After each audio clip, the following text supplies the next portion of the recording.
Hello everyone, good evening to all of you. आज हम लोग क्लास 12th का जो मॉडल सेट का जो वीडियो आपको दिया जा रहा था उसी सीरीज का ये नेक्स्ट वीडियो है, जिसमें हम लोग सेक्शन सी से स्टार्ट कर रहे हैं। मैंने क्वेश्चन को कट कर लिया है ताकि आपका सॉल्यूशन अच्छे से कराया जा सके, आपको क्लियरली दिख सके। ठीक है, तो हम लोग उसी वीडियो सीरीज का नेक्स्ट वीडियो में हम लोग देखेंगे सेक्शन सी का डिस्कशन, जिसमें 3 मार्क्स का सवाल है। ठीक है, 1 मार्क्स 2 मार्क्स का सवाल हमने डिस्कस किया है, उसका वीडियो आपको दिया गया है। आपने देखा है तो ठीक है, नहीं देखा है तो आप उसको देख सकते हैं। और इससे आप आने वाले जो क्वेश्चन पेपर है बोर्ड के एग्जाम में, उसका आप लेवल को देख पाएंगे और जो भी क्वेश्चन पूछा गया है उसका कॉन्सेप्ट का जो डेप्थ है उसको आप समझ पाएंगे। तो देखिए क्वेश्चन क्या कहता है, आते हैं क्वेश्चन पे। क्वेश्चन कह रहा है two long straight parallel conductors carrying currents I1 and I2 separated by a distance d. If the currents are flowing in the same direction, so how the magnetic field produced by one exerts an attractive force on the other. क्या मतलब इसका हुआ कि आपके पास 2 long straight parallel conductor है।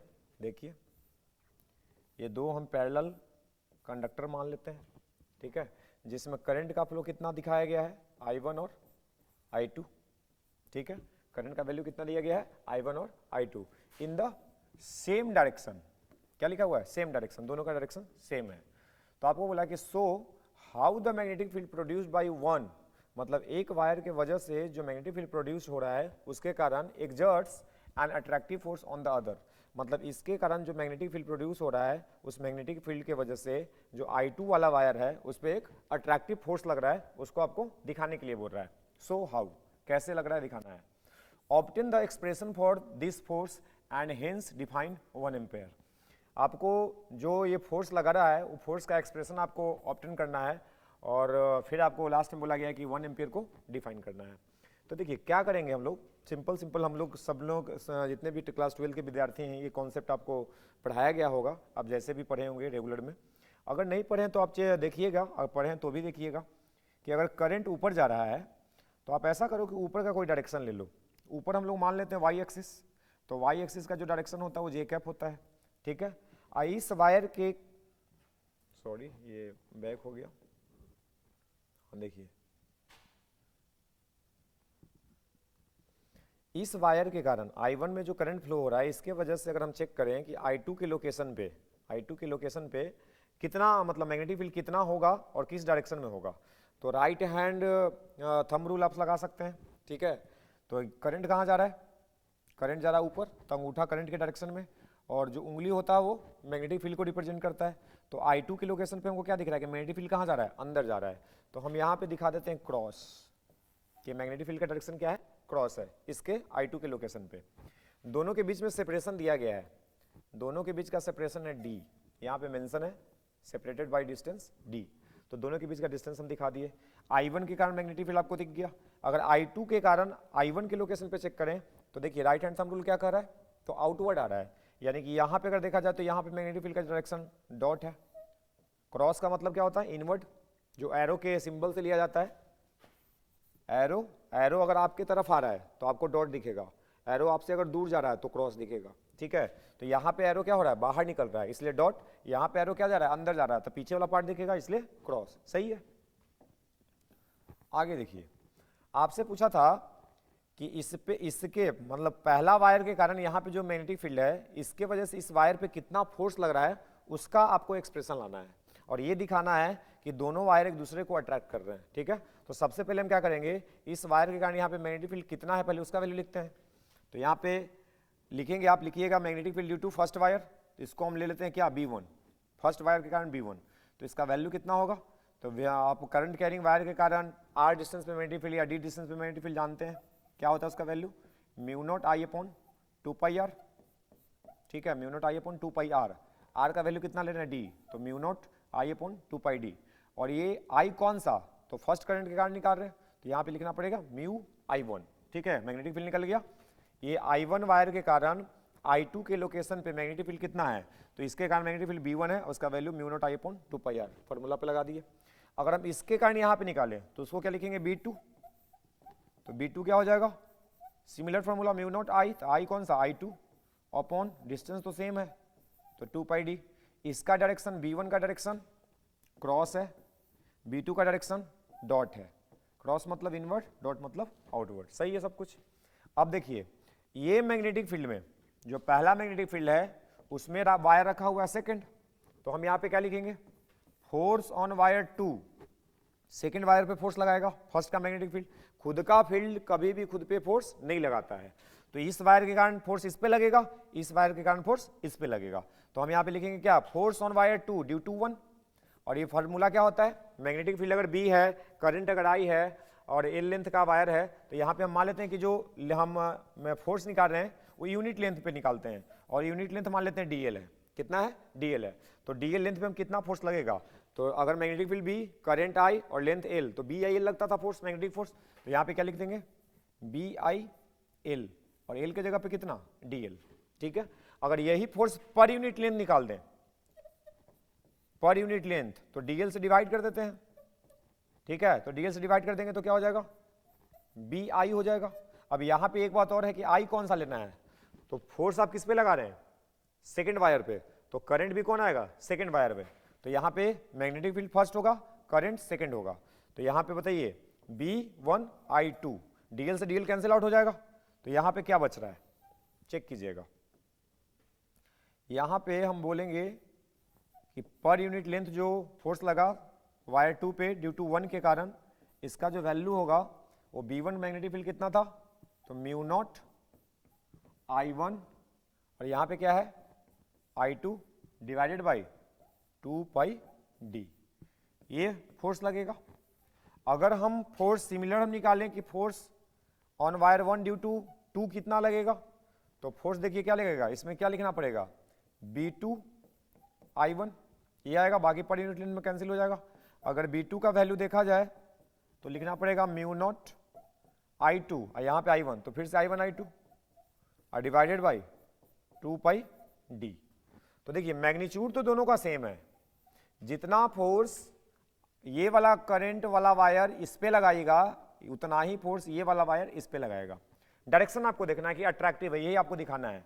तो आप क्या करना, डायरेक्शन लेने के लिए आप करंट का डायरेक्शन क्या मान रहे हो कि वाई के डायरेक्शन में है जे कैप, और मैग्नेटिक फील्ड यहाँ पे देखिए कहाँ है, मैग्नेटिक फील्ड इनवर्ड है, तो इनवर्ड को आप मान लीजिए क्या के कैप, ठीक है, इनवर्ड को क्या मान लीजिए के कैप या माइनस के कैप मान लीजिए।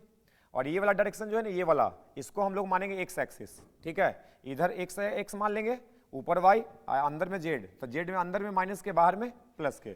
तो देखिए यहाँ पे अगर हम बोले कि फोर्स किधर लगा, इस वायर पे चेक करते हैं, तो मैग्नेटिक फील्ड अंदर कौन सा rule, right hand palm rule, right hand palm rule से हम फोर्स का डायरेक्शन निकालते हैं। अंगुली कहाँ होना चाहिए, जो फिंगर है राइट हैंड का, वो मैग्नेटिक फील्ड के डायरेक्शन में, अंगूठा कहाँ होना चाहिए, करंट के डायरेक्शन में, ठीक है, तो फील्ड का डायरेक्शन पाम फेस देता है। तो देखिए मैग्नेटिक फील्ड में हमारा उंगली है, जो फिंगर है वो मैग्नेटिक फील्ड में क्रॉस, करंट कहाँ है ऊपर, ऊपर है, पाम फेस किधर आ रहा है इधर, मतलब इस वायर पे फोर्स लगेगा इधर, और इधर कौन सा डायरेक्शन होगा, तो इसको बोलेंगे माइनस आई कैप, क्योंकि इधर का डायरेक्शन हम एक्स एक्सिस मान रहे हैं, तो इधर अगर प्लस लेंगे तो इधर माइनस लेंगे, तो आई कैप जे अब डायरेक्शन के लिए हम देख सकते हैं, ठीक है। अब इस पे डायरेक्शन निकालिए, तो इसमें करंट कहाँ जा रहा है ऊपर, लेकिन मैग्नेटिक फील्ड कहाँ है, मैग्नेटिक फील्ड बाहर है, तो ऐसे लगाना पड़ेगा, देखिए तो ऐसे लगेगा, दिख रहा है, ये करंट ऊपर मैग्नेटिक फील्ड बाहर, तो पाम फेस इधर आ रहा है, तो इस वायर पे अगर चेक करें तो मैग्नेटिक फोर्स इधर लगेगा। बताइए ये दोनों एक दूसरे को अट्रैक्ट कर रहा है कि नहीं कर रहा है, तो बिल्कुल शो हो रहा है, तो यही आपको दिखाना था, ठीक है। उसके बाद क्या बोला था, so how the magnetic field produced by one exerts an attractive force on the other, ये आपको दिख रहा है, obtain the expression for this force, force का expression आपको दिख ही रहा है, and hence define 1 एम्पियर।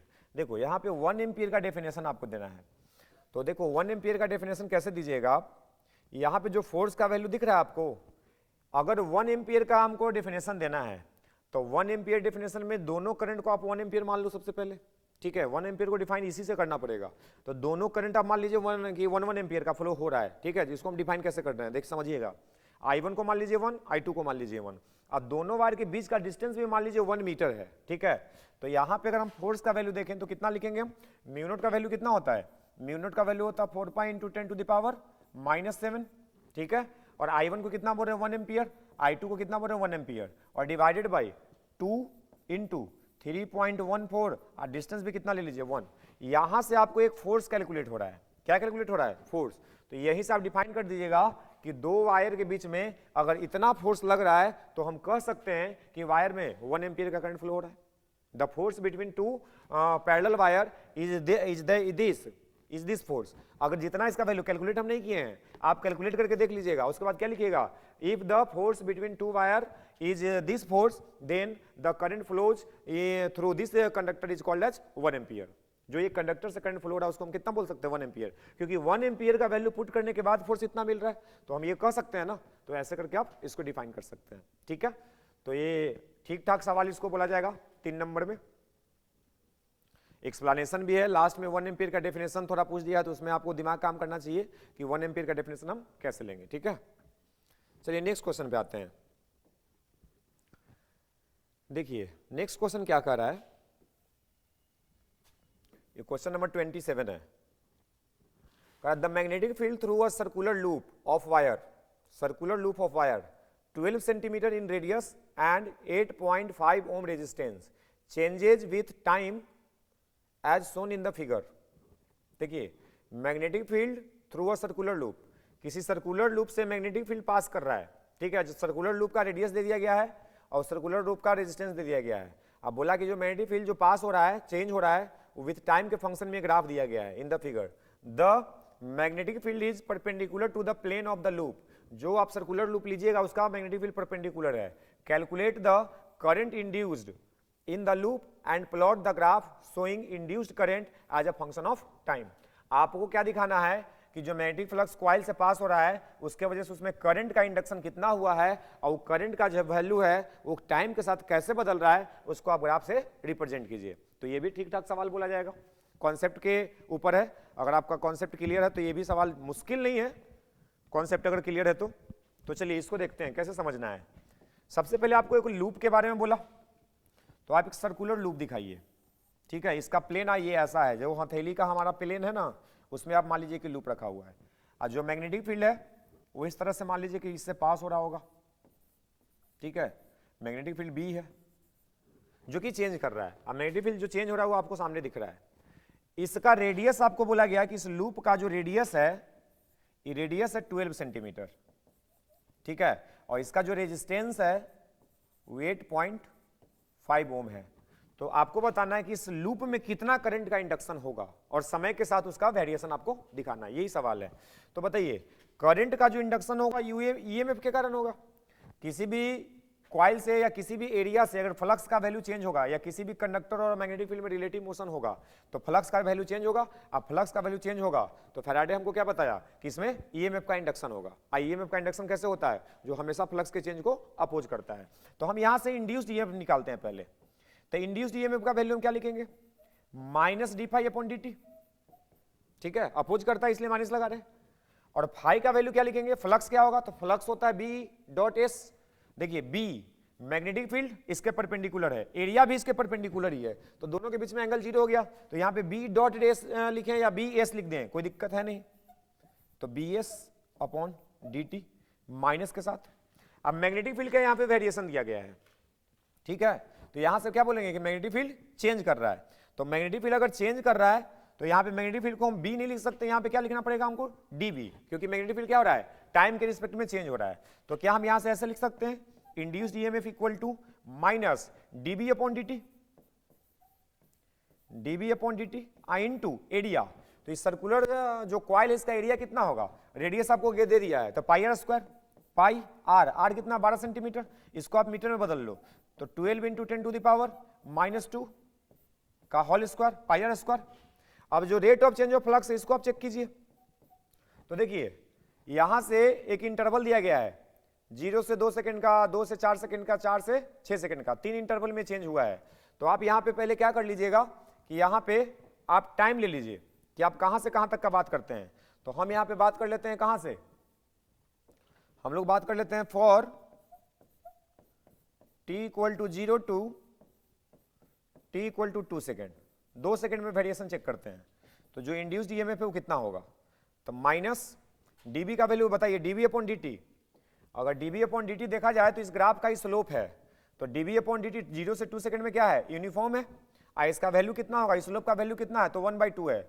ये स्लोप किसको कहते हैं, इस एंगल, इसका tan वैल्यू, तो tan theta equal to P by B, P का वैल्यू कितना 1 और B का वैल्यू कितना 2, यानी कि dB अपॉन, इसी को क्या बोल सकते हैं, dB by dt, rate of change of flux इसको कह सकते हैं, ठीक है, या rate of change of magnetic field बोल सकते हैं, फ्लक्स नहीं बोल सकते हैं, फ्लक्स के लिए यहाँ पे हम लिखे थे डी फाई अपॉन dt, तो इसको बोलेंगे rate of change of flux, और फ्लक्स का वैल्यू यहाँ पे पुट किए, तो ये क्या दे रहा है, rate of change of magnetic field, तो माइनस dB अपॉन dt का वैल्यू कितना है, 0 से 2 सेकंड में, तो ये है 1/2, सही है, इनटू पाई का वैल्यू 3.14 इंटू 12 का square 144 into 10 to the power -4। अब इसको आपको कैलकुलेट करना पड़ेगा कितना आता है, उसके हिसाब से ग्राफ बनेगा, तो एक बार चेक कर लेते हैं।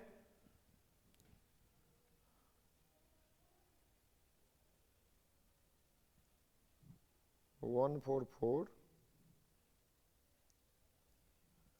इंटू 3.14 डिवाइडेड बाई 2, 400, इसको मल्टीप्लाई किया तो 452 के आसपास आ रहा है, 452, तो इसको 2 से डिवाइड करेंगे ना, तो 2 से डिवाइड करेंगे तो कितना हो जाएगा, 2 दूना 4, 2 दूना 4, 2.26, मतलब 226, 2.26 नहीं, 2 से इसको देखिए, चलिए इतना से काम हो जाएगा हमारा, इसको गुना किए तो आया था कितना, सॉरी फोन गिर गया, चलिए कोई बात नहीं, इसका आया था 452, तो हम यहाँ से बोल सकते हैं, चलिए लिख देते हैं पूरा, जो इंड्यूस्ड ईएमएफ का वैल्यू आया वो 1/2 into 452 into 10 to the power -4 आया, ठीक है, इतना आया है, तो इसको हम 2 से डिवाइड करेंगे तो कितना हो जाएगा, 452 है, 226 हो जाएगा, 26 दूना 52, 2 दूना 4 इंटू 10 टू द पावर -4, ठीक है, माइनस के साथ आ रहा है, तो इसको हम लिख सकते हैं कितना, -2.26 इंटू 10 टू द पावर -3, तो इसको हम बोल सकते हैं सीधा सीधा -2.26 इंटू 10 टू द पावर 3 को मिली एम्पियर, तो 2.26 मिली एम्पियर का ये करंट आ रहा है 0 से 2 सेकंड में, निकल गया करंट। आपको यही काम करना है फिर से, किसके लिए, देखिए ग्राफ, यही काम आपको करना है फिर से 2 से 4, तो देखिए इधर से हम लिख देते हैं, for t equal to 2 second to t equal to 4 second, इसके लिए बात करना है, तो यहाँ पे तो dB अपॉन dt का वैल्यू 0 है, तो अगर dB अपॉन dt, EI का वैल्यू क्या लिख रहे थे हम, EI का वैल्यू था -dB upon dt into 12 into 10 के पावर -2 का दी होल स्क्वायर, ये आ रहा था ना। अब यहाँ पे dV अपॉन dt का वैल्यू 2 से 4 सेकंड में कितना है, स्लोप 0 है, तो ये तो 0 हो गया, तो यहाँ पे इंड्यूस ईएमएफ 0 हो जाएगा, ठीक है, इंड्यूस ईएमएफ 0 हो जाएगा, ठीक है, यहाँ पे ईएमएफ निकाल लिए, यहाँ पे ईएमएफ निकाल लिए, अब एक ईएमएफ और निकालना पड़ेगा, हमको निकालना ईएमएफ नहीं था, अगर आपको क्वेश्चन याद हो तो आपको निकालना है इंड्यूस्ड करंट, तो इंड्यूस्ड करंट कब आएगा, जब आपके पास इंड्यूस्ड वोल्टेज आएगा, तो इसलिए हम सबसे पहले क्या किए, इंड्यूस्ड वोल्टेज निकाल लिए। अब एक टाइम इंटरवल और बाकी है, t equal to 4 second to t equal to 6 second, इस इंटरवल में आप इंड्यूस्ड ईएमएफ निकालिए, तो E बराबर -dB अपॉन dt इंटू कितना था, 12 था ना, into 12 into 10 to the power -2 का दी होल स्क्वायर, ये था। अब ये dB अपॉन dt का वैल्यू आप देखिए कि 4 to 6 में क्या है, तो इसमें क्या दिख रहा है कि इसमें स्लोप 1/2 ही है, लेकिन नेगेटिव स्लोप है, ये एंगल क्या है, एंगल आपको दिख रहा है ना, 90 से ज़्यादा है, तो ये स्लोप नेगेटिव हो गया, लेकिन वैल्यू 1/2 है, जितना स्लोप ये है उतना ही स्लोप ये है, ठीक है। तो यहाँ पे अगर हम देखें तो क्या लिखेंगे, E का वैल्यू माइनस, अब -1/2 ना, तो प्लस ही हो जाएगा, तो 1/2 इंटू 144 इंटू, अच्छा पाई छूट गया यहाँ पे, चलिए इसको पाई बना देते हैं, पाई आर स्क्वायर होता है ना, हाँ पाई आर स्क्वायर होता है, पाई है ये, into 3.14 into 10 to the power -4, तो देखिए तो वैल्यू तो वही है, केवल प्लस है, तो इसको हम क्या बोल सकते हैं कि ये जो इंड्यूस्ड ईएमएफ आया वो कितना आ गया, फिर से माइनस, अच्छा यहाँ पे क्या लिखे थे हम, देखिएगा 1 मिनट, यहाँ पे ये मिस हो गया है, यहाँ पे 2.26 इंटू, देखिएगा कितना आया था, यही था ना, हाँ ठीक है, तो 2.26 यहाँ पे मिली वोल्ट बोल सकते हैं, ठीक है, ये मिली एम्पियर नहीं, क्योंकि ईएमएफ आया था ना, तो मिली वोल्ट होगा वो। इसके बाद देखिए इधर से वैल्यू तो सेम ही रह गया, कितना प्लस में रहेगा, 2.26 मिली वोल्ट, ठीक है। अब इसके बाद अगर आप इंड्यूस्ड करंट निकाल लिए, सॉरी इंड्यूस्ड ईएमएफ निकाल लिए, तो आपको क्या निकालना है, इंड्यूस्ड करंट। तो हम लोग अब करंट भी निकाल लिए, तीनों का वोल्टेज निकल गया, तो करंट आप निकाल सकते हैं। तो देखिए जहाँ जहाँ पे वोल्टेज लिखे हैं वहीं पे करंट निकाल देते हैं। इंटरवल आपको लिखा हुआ होगा, देखिए 0 से 2 सेकेंड, ठीक है, ये आप देखिए 0 से 2 सेकेंड का ईएमएफ ये वाला निकल के आया है, कितना आया है, ये आया है, ये है ईएमएफ 0 से 2 सेकेंड के लिए, ये 0 से 2 सेकेंड के लिए है। अब इसमें आपको करंट चाहिए, तो आई बराबर क्या लिखिएगा, V अपॉन आर, तो जो इंड्यूस कर रहे हैं ईएमएफ है वही लिखेंगे ना, तो इसका वैल्यू कितना है, माइनस में 2.26 अपॉन रेजिस्टेंस, रेजिस्टेंस कितना था 8.5, तो आपको इसमें डिवाइड करके देखना पड़ेगा, जो भी आएगा वो मिली एम्पियर में आएगा, ठीक है, किस में आएगा, मिली एम्पियर में आएगा, इसको आप डिवाइड कर सकते हैं। और सिमिलरली इसी बेसिस पे ये 0 से 2 सेकेंड का हो गया, और फिर आपको निकालना पड़ेगा इंड्यूस्ड करंट किसके लिए, 2 से 4 सेकेंड के लिए, तो उसमें तो 0 था, तो ये तो 0 हो जाएगा, और तीसरा में भी पॉजिटिव वैल्यू सेम ही था, तो इंड्यूस्ड करंट का वैल्यू 4 to 6 सेकेंड कितना हो जाएगा, तो इसमें हो जाएगा प्लस में 2.26 अपॉन 8.5 मिली एम्पियर, ठीक है, ये आ गया। अब इसका ग्राफ आपको प्लॉट करना है, तो आप कुछ नहीं, ग्राफ टाइम के साथ इसको दिखा दो। देखिए इस पर आप क्या मान लो कि ये करंट है, इस पर क्या मान लीजिए टाइम है। 0 से 2 सेकेंड में कितना है, नेगेटिव करंट है, तो नेगेटिव करंट तो ये होगा 0 से 2 सेकेंड में, ये 2 सेकेंड मान लीजिए, तो ये ग्राफ यहाँ से यहाँ जाएगा, नेगेटिव करंट कुछ है, जितना भी वैल्यू आ जाएगा देख लीजिएगा, ठीक है।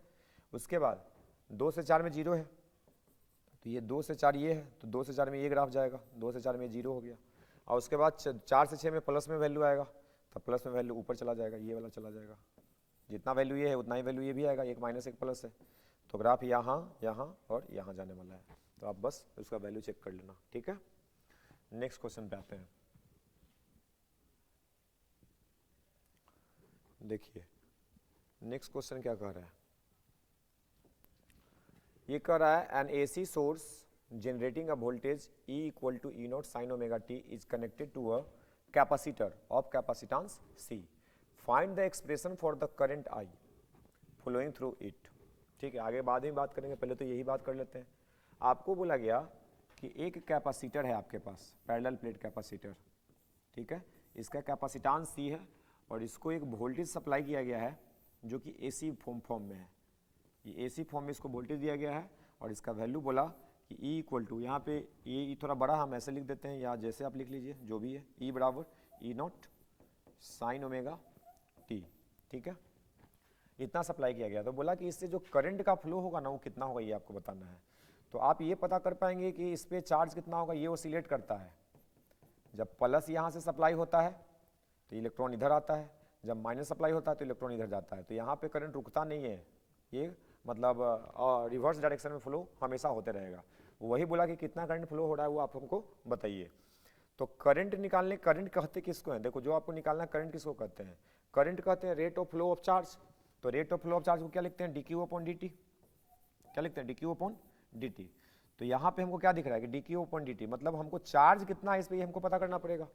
तो चार्ज का वैल्यू आप पता कर लो, देखो कैपेसिटर का फोटो यहाँ पे देखते रहो और यहाँ पे आगे काम करते हैं। तो हम यहाँ पे सबसे पहले Q निकालते हैं, तो Q का वैल्यू क्या होता है, Q बराबर CV, कैपेसिटर में हम लोगों ने पढ़ा है ऐसा।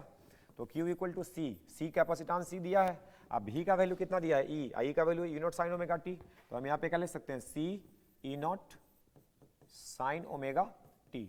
यहाँ पे आपको क्लियरली दिख रहा है कि Q जो हो वो साइन के फंक्शन में आ चुका है। अगर Q साइन के फंक्शन में आ चुका है तो यहाँ पे करंट का वैल्यू हम dQ/dt आसानी से निकाल पाएंगे। तो Q को क्या करना है, टाइम के टर्म में डिफ्रेंशिएट कर देना है।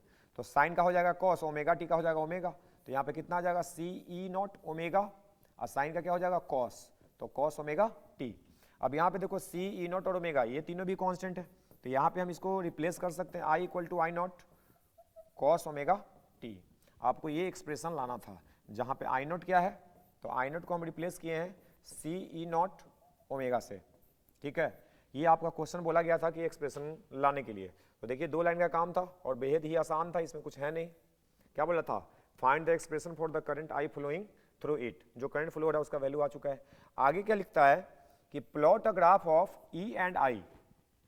E का मतलब वोल्टेज और करंट, E और I का ग्राफ आपको बनाना है versus omega T. Omega T क्या होता है, फेज। तो फेज के रिस्पेक्ट में करंट और वोल्टेज को आपको दिखाना है to show that current is ahead of the voltage by π/2।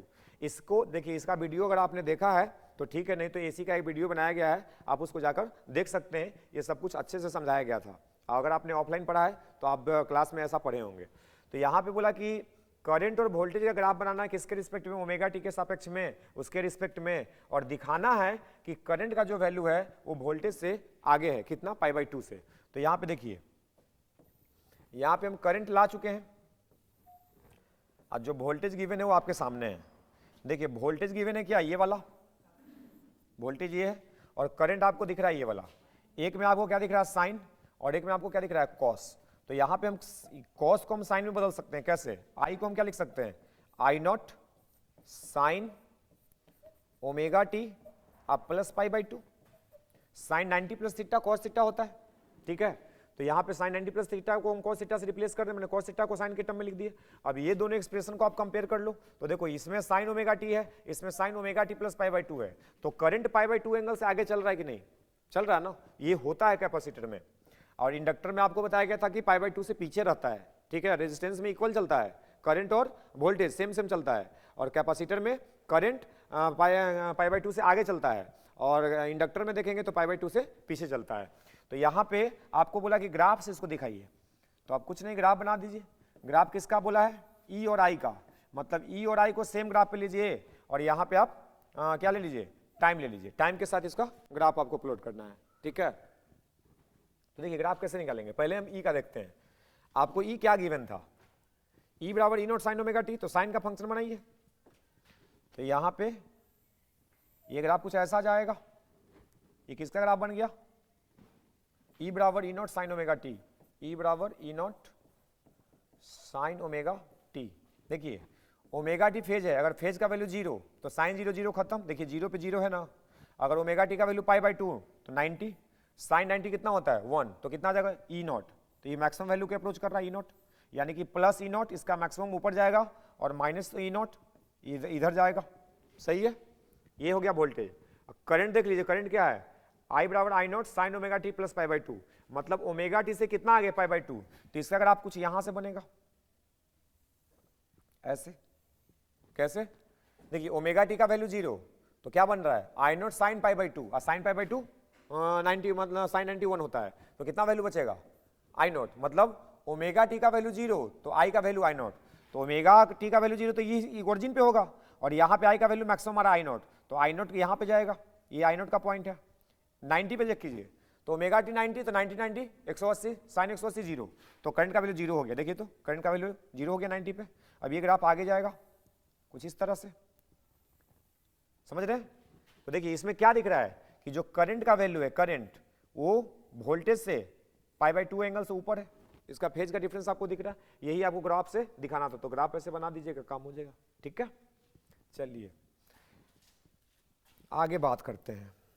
ये सब क्वेश्चन देखिए ठीक ठाक क्वेश्चन में आएगा, जो पढ़ के बच्चा जाएगा उसी से बनने वाला है। ऐसा नहीं है कि जो पढ़ के नहीं जाएगा उससे बन जाएगा, क्योंकि ये कैलकुलेशन को आपको समझना पड़ेगा।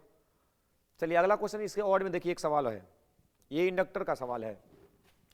NAC क्या लिखता है, NAC voltage V = V0 sin omega t is applied across a pure inductor of inductance L. Find an expression for the current I.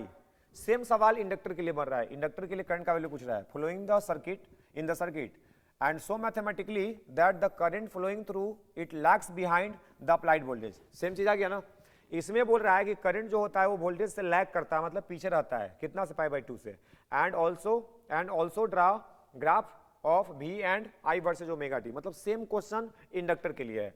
तो अब यहां पे आप देखिए क्वेश्चन में कोई अंतर नहीं है, बस बेसिक सर्किट बदल गया है, पहले कैपेसिटर था अब इंडक्टर है। तो सबसे पहले तो आप इंडक्टर दिखा दो, देखिए इंडक्टर है, इससे आपको जोड़ना क्या है, एसी सोर्स, जोड़ दिए, वोल्टेज कितना दिया, V बराबर V0 साइन ओमेगा टी। एक बात और, यहां पे देखो ऐसे लिख सकते हैं, E बराबर E0 साइन ओमेगा टी, ऐसे लिख सकते हैं, E बराबर E0 साइन ओमेगा टी, ऐसे लिख सकते हैं, मतलब एक ही है, ठीक है ना। तो उसमें कोई हड़बड़ाहट नहीं होना चाहिए कि आप ये लिखा हो तो आप ये लिख दिए, ठीक है, सब सेम है। अब यहाँ पे इंडक्टर का इंडक्टेंस कितना बोला है, एल है।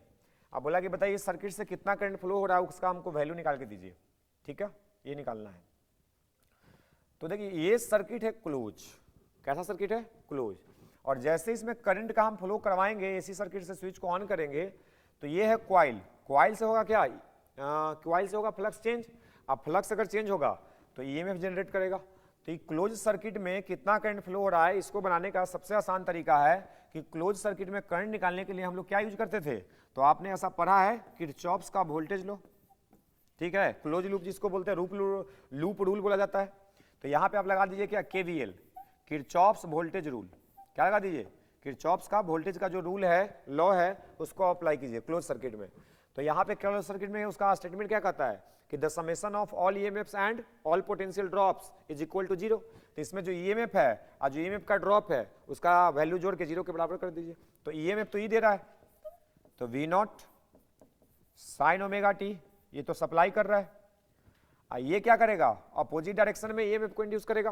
तो ये क्या हो रहा है, पोटेंशियल ड्रॉप देगा ना, अपोजिट वोल्टेज है तो घटाएगा, तो माइनस कितना घटाएगा, तो ईएमएफ का इंडक्शन क्या होता था, d∅/dt, तो minus d∅/dt is equal to क्या लिखना पड़ेगा, 0, क्योंकि यही तो है।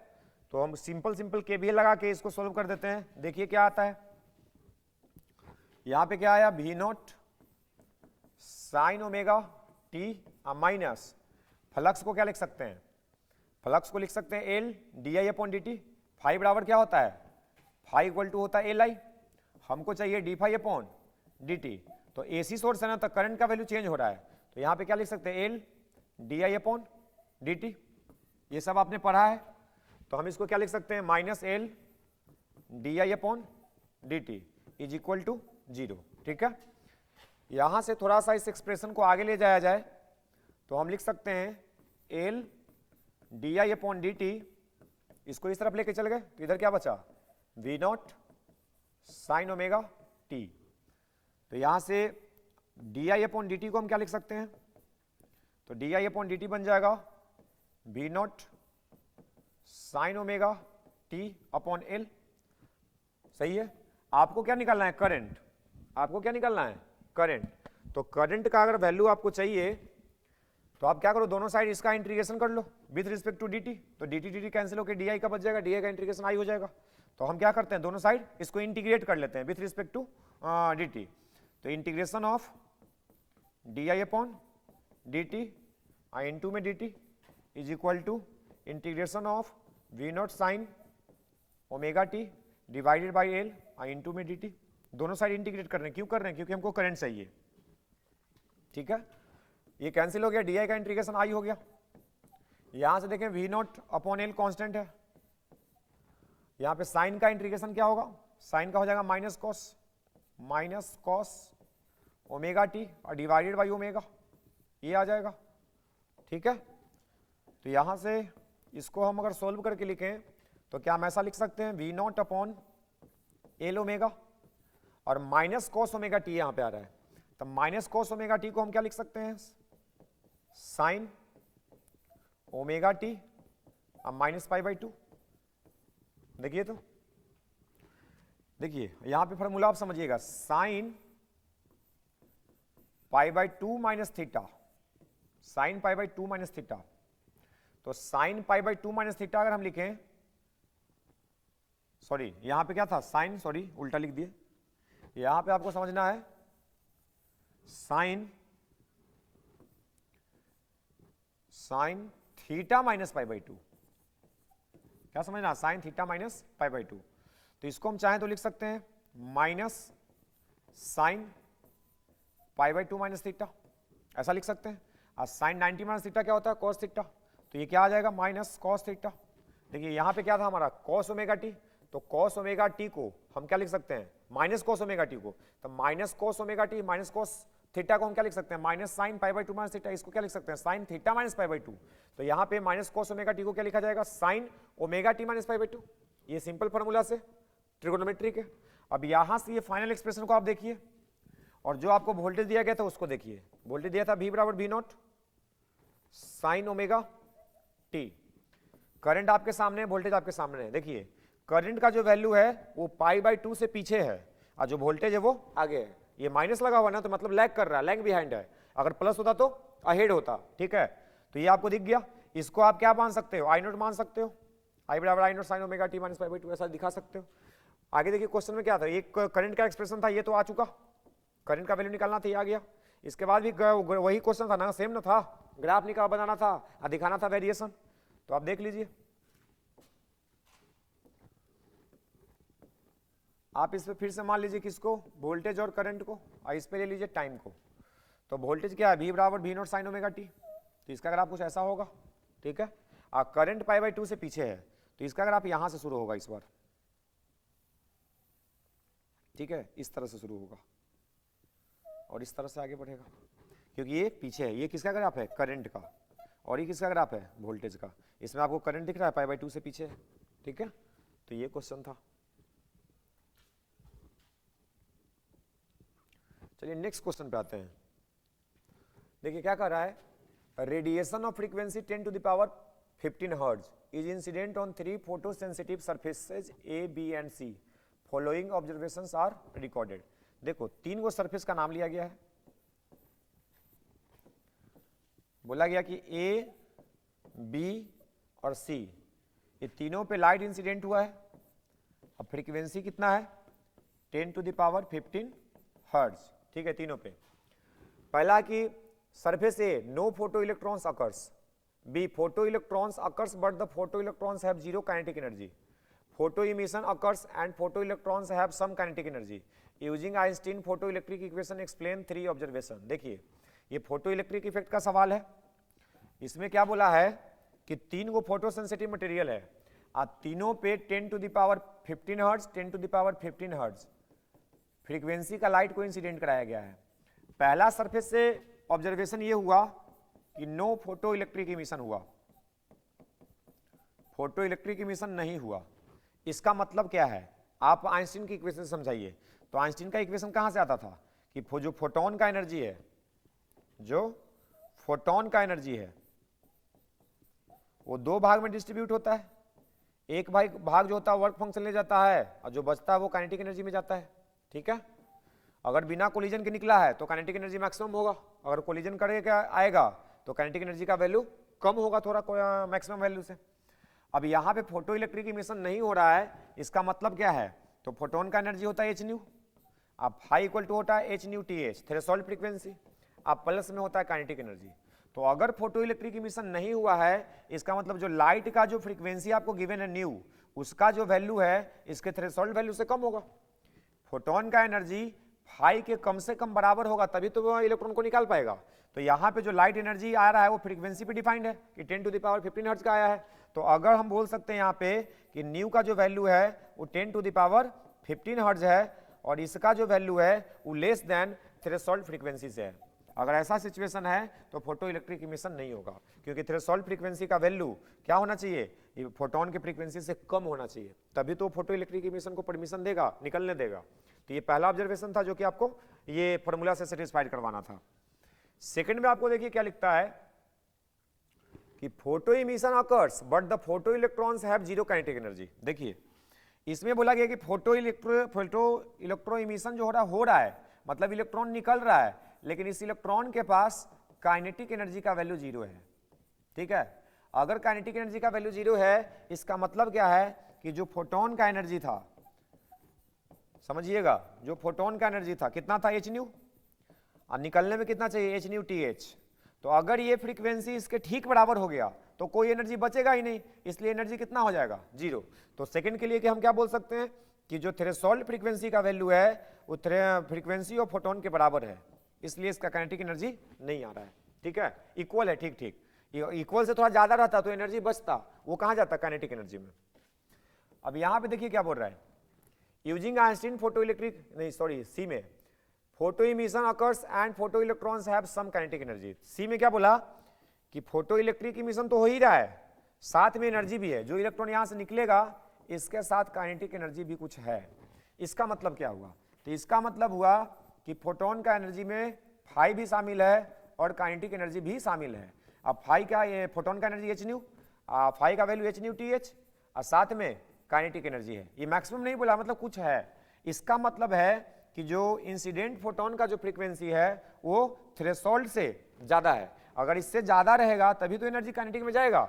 इसका मतलब क्या है कि न्यू का वैल्यू जो कि 10 टू द पावर 15 हर्ट्ज था, कितना था, 10 टू द पावर 15 हर्ट्ज था, इसका वैल्यू ग्रेटर देन है थ्रेशोल्ड वैल्यू से, ठीक है। तो ये तीनों का कंक्लूजन भी सामने है आपके, ठीक है। चलिए नेक्स्ट क्वेश्चन पे आते हैं। देखिए क्या कहता है, the graph shows variation of photo current for a photo sensitive metal. फिर से फोटो इलेक्ट्रिक इफेक्ट है, क्या कहता है सुन लीजिएगा। Graph shows variation of photo current for a photo sensitive metal. Photo sensitive metal मतलब जो लाइट से सेंसिटिव है उसके लिए फोटो करंट का वैल्यू दिखाया गया है, ठीक है। What does x and A on the horizontal axis represent. बोला गया कि हॉरिजॉन्टल एक्सिस पे एक्स और ए जो दिख रहा है वो क्या दिखा रहा है, तो एक्स दिखा रहा है वोल्टेज को, किसको दिखा रहा है, वोल्टेज को, ये पॉजिटिव वोल्टेज है, पॉजिटिव वोल्टेज को दिखा रहा है। और इधर वाला जो है इसको हम बोलते हैं, इसको बोलते हैं रिटार्डिंग पोटेंशियल या स्टॉपिंग पोटेंशियल। इसको क्या बोलते हैं, स्टॉपिंग पोटेंशियल। देखिए इस वोल्टेज पे क्या है, करंट का वैल्यू जीरो हो गया है, तो इसको जिस नेगेटिव वोल्टेज पे करंट का वैल्यू जीरो हो जाए उसको क्या बोलते हैं, स्टॉपिंग पोटेंशियल, रिटार्डिंग पोटेंशियल, ठीक है।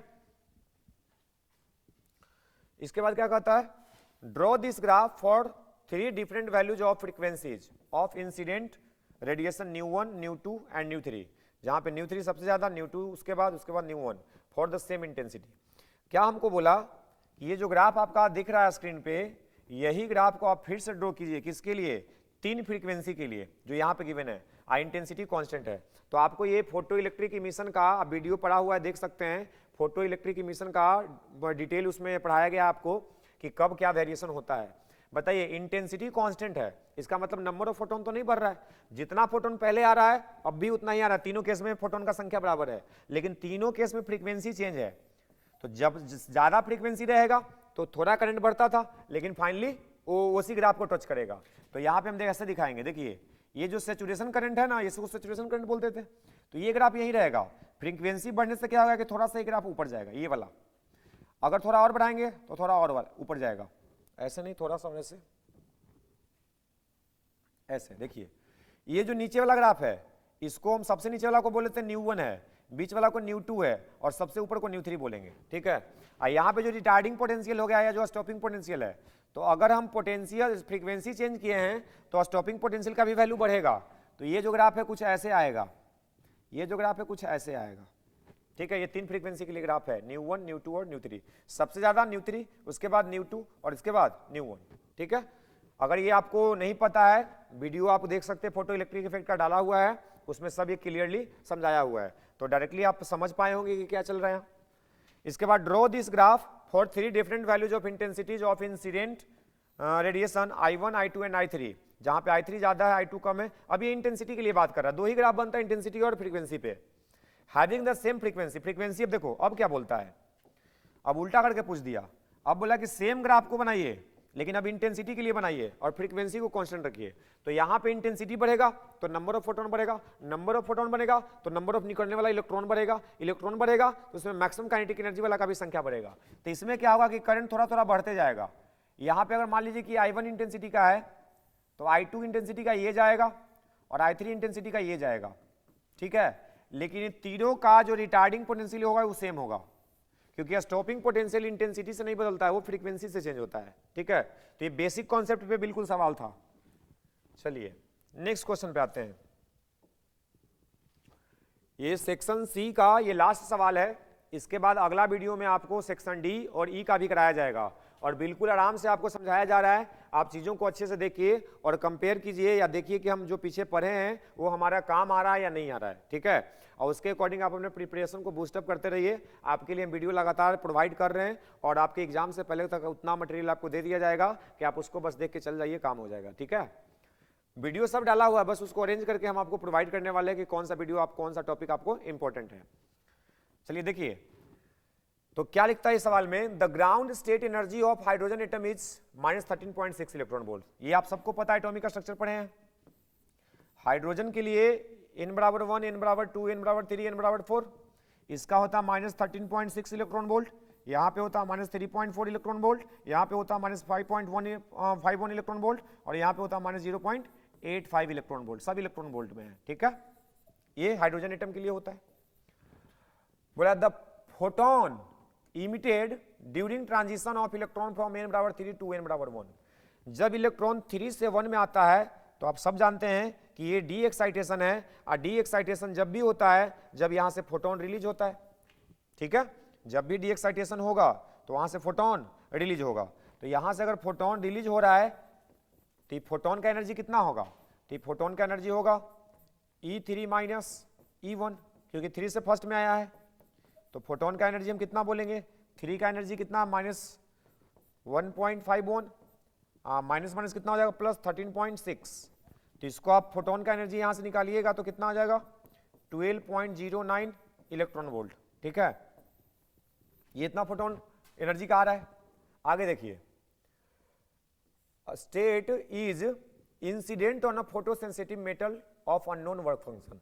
अभी जो फोटोन निकला है ना, अभी फोटोन को क्या किया, यहीं पे छोड़ा नहीं है। देखिए समझिएगा, ये जो फोटोन आया है, ये फोटोन जो यहां से निकला है, ये फोटोन किसी फोटोसेंसिटिव मटेरियल पे आके इंसिडेंट किया है। ये फोटोन, ठीक है, ये फोटोसेंसिटिव मटेरियल पे आके इंसिडेंट किया है, जिसका वर्क फंक्शन बोल रहा है कि पता नहीं है। जैसा कि सवाल में अभी लिखा हुआ था, क्या लिखा हुआ है, material of unknown work function. इसका वर्क फंक्शन हमको पता नहीं है। क्या पूछता है आगे, the photo electrons are emitted from the material with the maximum kinetic energy of 9 electron volt. अब देखिए यहां से फोटो इलेक्ट्रॉन में फोटोन आया सरफेस पे, तो यहां से बोला कि फोटो इलेक्ट्रिक इमिशन हो गया और उसमें जो इलेक्ट्रॉन निकला ना, उसका मैक्सिमम काइनेटिक एनर्जी कितना है, 9 इलेक्ट्रॉन वोल्ट है। तो बोलता है कि calculate the threshold wavelength of the material used. आपसे पूछा गया कि थ्रेशोल्ड वेवलेंथ बताइए इस मटेरियल का कितना है। तो देखिए फोटोन जो आया था, इसका एनर्जी तो यहाँ पे आपको लिखा गया है, ये फोटोन का एनर्जी तो लिखा गया है। तो अगर फोटोन के यहाँ पे आया है तो फोटोन का एनर्जी दो भाग में जाता है, एक ले जाता है फाई और एक ले जाता है काइनेटिक एनर्जी मैक्सिमम। तो काइनेटिक एनर्जी मैक्सिमम कितना बोला, 9 इलेक्ट्रॉन वोल्ट। अब फोटोन का एनर्जी कितना, 12.09। तो 12.09 इज इक्वल टू 5 अब प्लस कितना, 9 इलेक्ट्रॉन वोल्ट। तो यहां से आपको क्या दिख रहा है, यहां से आपको फाई का वैल्यू मिल रहा है। तो फाई का वैल्यू कितना आ रहा है, 3.09 इलेक्ट्रॉन वोल्ट। आपसे बोला है थ्रेशोल्ड वेवलेंथ बताइए, तो फाई का वैल्यू क्या लिखते हैं हम, Hc/λTh। थ्रेशोल्ड वेवलेंथ पूछा है, इस लैम्डा का फॉर्मूला लगा है। अब यहां से आपको चाहिए लैम्डा थ्रेशोल्ड, तो कितना हो जाएगा, Hc का वैल्यू 12,431 और डिवाइडेड बाई 3.09, ठीक है। इसको डिवाइड कर लिए, जो भी आएगा इतना एंगस्ट्रम इसका आंसर है, ठीक है। तो यही सवाल था।